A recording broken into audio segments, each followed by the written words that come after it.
मैं हूं मिस्टर राव और आप देख रहे हैं मिस्टर राव चैनल। आज हम आपको बता रहे हैं नायला नाम के मायने और इस नाम के राज।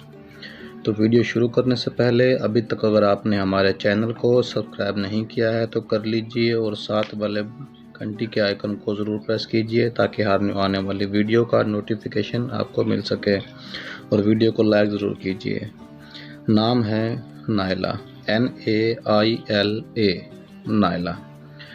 और नायला के मायने हैं कामयाबी, कामयाब। नायला का मज़हब जो है वो है मुस्लिम और नायला का लकी नंबर जो है वो है 5। लकी दिन है नायला के लिए एतवार और मंगल।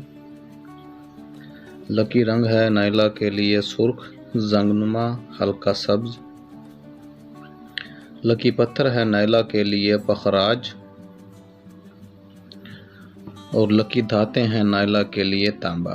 वीडियो को लाइक ज़रूर कीजिए और अभी तक अगर आपने हमारे चैनल को सब्सक्राइब नहीं किया है तो कर लीजिए।